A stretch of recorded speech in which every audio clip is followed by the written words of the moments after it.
E aí pessoal, tudo bem com vocês? Eu sou o Guedes e vamos seguir para essa parte do mapa de processo que para agora ali já vai começar a fechar essas informações.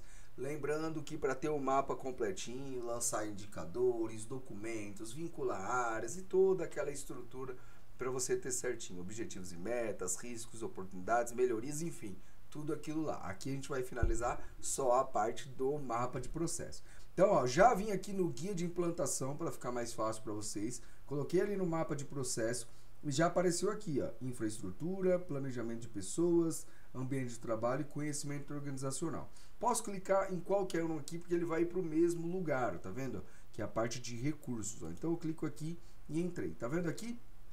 Como vai funcionar?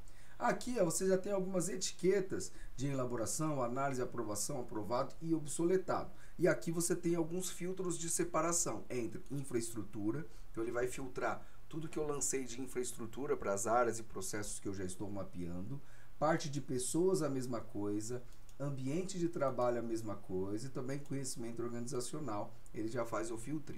Então qual que é o principal conceito que a gente está aplicando aqui para essa parte de mapeamento de processo? Quando você vem aqui em planejamento de infraestrutura, basicamente é você registrar quais são, né, as infraestruturas ali, recursos quanto a equipamentos ou tipos de necessidade de maquinário que você tem para aquela atividade, para aquela área, para aquele processo que você está cadastrando. Então, um exemplo, se eu colocar aqui um setor de qualidade, ó, que a gente tem um mapa redondinho lá da parte de qualidade para explicar um pouco mais.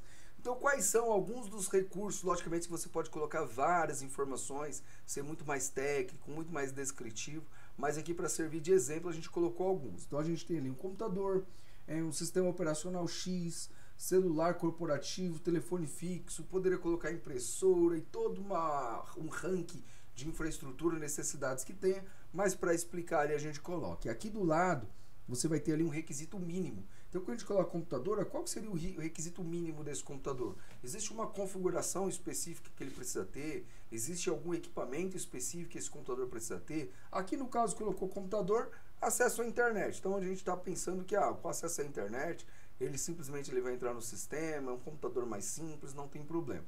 Mas, logicamente, aqui é um exemplo. Então, cabe você aí, na hora que estiver fazendo essa parte de registro, conseguir observar, olhar, entender qual é o equipamento, a infraestrutura, e qual é o requisito mínimo para que esse equipamento funcione. A gente sempre gosta de dar um exemplo, por exemplo, vamos supor que tem um equipamento que precisa para uma área determinada, é uma balança.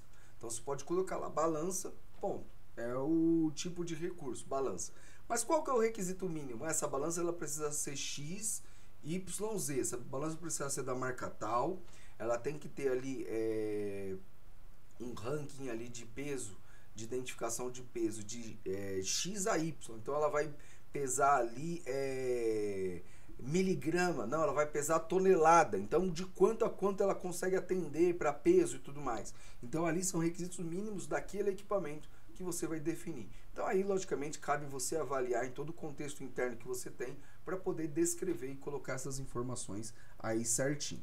E isso vai servir para basicamente todas as estruturas. Planejamento de pessoa, a mesma coisa. Você tem ali o registro, vai colocar ali qual que é o cargo, qual que é o tipo de profissional que precisa ter naquela área e qual a quantidade de pessoas. Para a parte de ambiente de trabalho, a mesma coisa. Então cabe você avaliar internamente qual que é o ambiente. Você coloca ali a organização, limpeza, você coloca ali uma temperatura controlada entre X, e aí você vai colocar método de controle, como manter as condições necessárias, o controle de temperatura entre 23 graus e 26, limpeza periódica do ambiente por equipe de limpeza, ou senão você coloca ali os períodos e datas que vai precisar fazer algum monitoramento, não sei.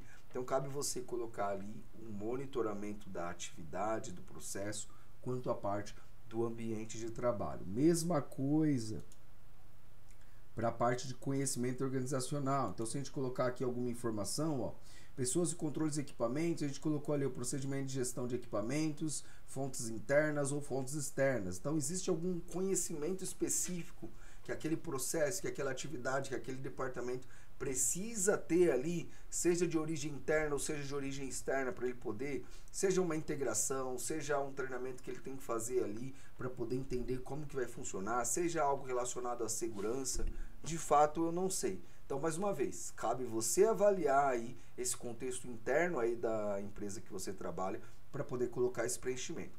Volto a dizer, aqui no caso, a gente geralmente vai colocar alguns exemplos, levando em consideração a empresa que a gente tem aqui fictícia, que é a Dunder Mifflin.